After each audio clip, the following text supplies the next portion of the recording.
Because there haven't been any decent centipedes available for a while, I've taken this chance to branch out my menagerie a little bit. And in this video, that means it's time for some snail mail in a very literal sense. That being said, our first new addition is not a snail, but a creature with a little bit more bite. It is another funnel web spider. This one is Hadronyche valida. But as we all know on this channel, funnel web spiders are not quite as scary as people think, especially when you watch one try to climb. So out she comes, no threat poses, no dramas, perfect. So I guess now we can just sit back and watch her run around in circles like an idiot.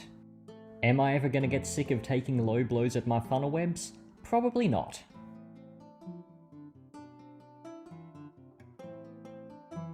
Now, Hadronyche valida is a species of funnel web that I have been quite keen on keeping for a while, cause they're apparently pretty heavy webbers, and that is one of the things I like most in spiders, so here's hoping she settles in well.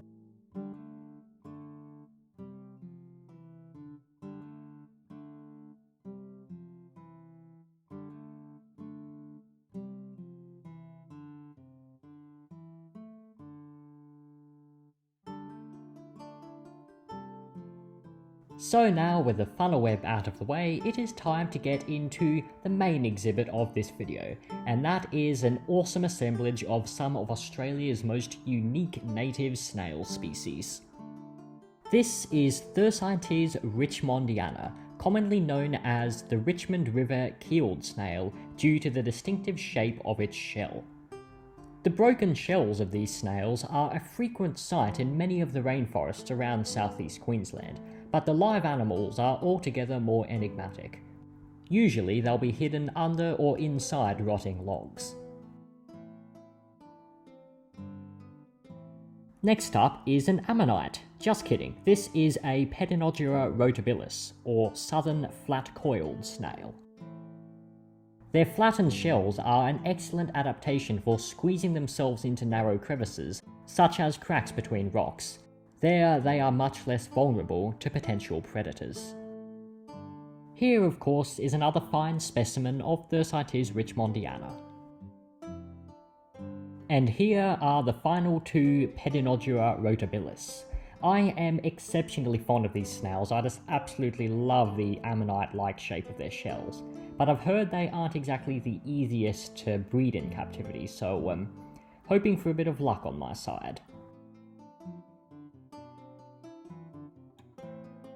So now for the second batch of snails. These are a smaller species called Figuladra lessoni. As a side note, those snails you already see in the enclosure are my resident Xanthomelon magnificum. Now, a couple of the new Figuladra were chilling on the lid, which provided an excellent opportunity to get some very nice close-ups.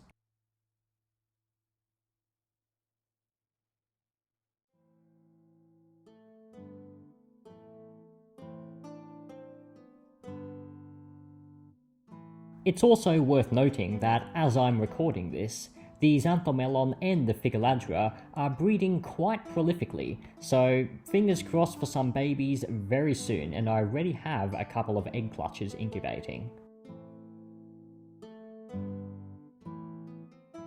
Eventually, I decided to let the two snails on the lid work their way off in their own time. I didn't have all day.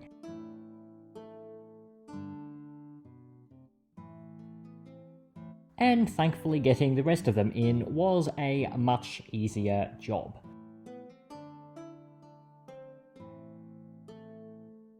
While most of the snails just sat in their shells, this particularly adventurous individual decided it would make a little bit of an escape attempt. Well, what can I say, it's working at a snail's pace. And for the funnel web spiders, this is probably the saddest part. They are getting beaten at the climbing game by a bloody snail.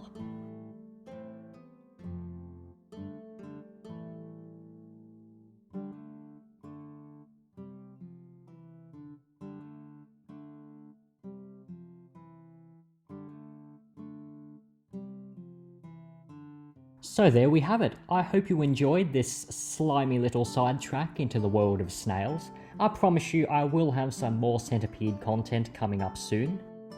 But I think we can all agree a little bit of variety never hurts, and snails are some truly fascinating animals to work with. If you enjoyed my content, don't forget to check out some of my other videos, and feel free to subscribe. Thank you for watching, and I will see you again very soon.